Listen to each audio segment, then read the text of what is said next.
নমস্কার, কেমন আছেন সবাই? আবার একটা নতুন রেসিপি নিয়ে আপনাদের কাছে চলে এসেছি। আমি বানিয়েছিলাম রুই মাছের ঝোল।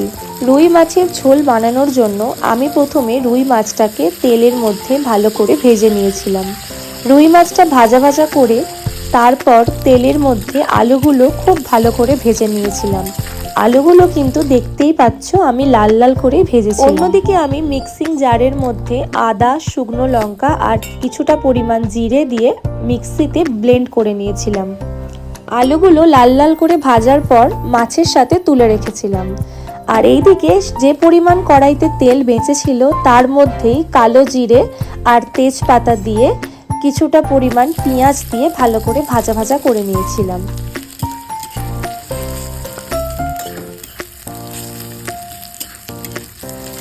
পেঁয়াজটা আমি ভালো করে ভেজে নিয়েছিলাম লাল লাল করে। পেঁয়াজটা ভেজে নেবার পর যে মিক্সিং জারে আমি মশলাটা বেটেছিলাম সেই মশলাটুকু দিয়ে দিয়েছিলাম। আর একটা টমেটো কিন্তু আমি দিয়ে দিয়েছিলাম মশলার সাথে।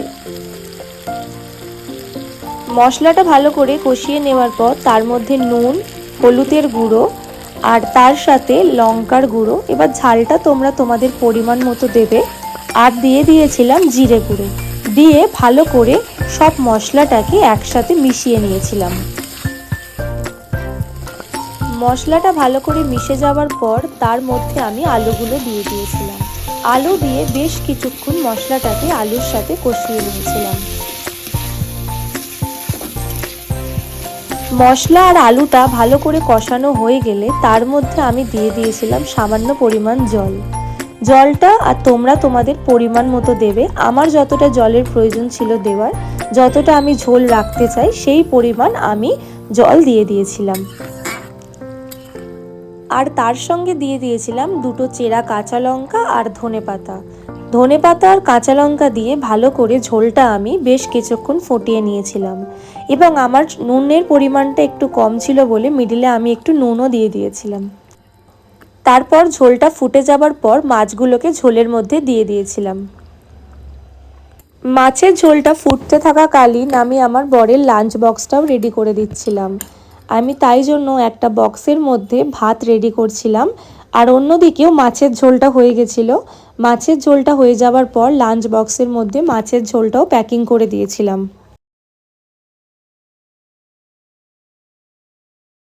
মাছের ঝোল আর ভাত খাবারে প্যাকিং করে দেওয়ার পর খুব তাড়াতাড়ি ছিল বলে ছাতু গুলে দিয়েছিলাম।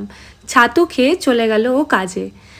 এরকম সহজ সহজ রান্নার ভিডিও যদি তোমাদের ভালো লাগে অবশ্যই আমার চ্যানেলটিকে লাইক, কমেন্ট আর শেয়ার করে দিও যাতে সকলের কাছে পৌঁছায়। আবার দেখা হবে নতুন কোনো ভিডিও নিয়ে, ততক্ষণের জন্য টাটা।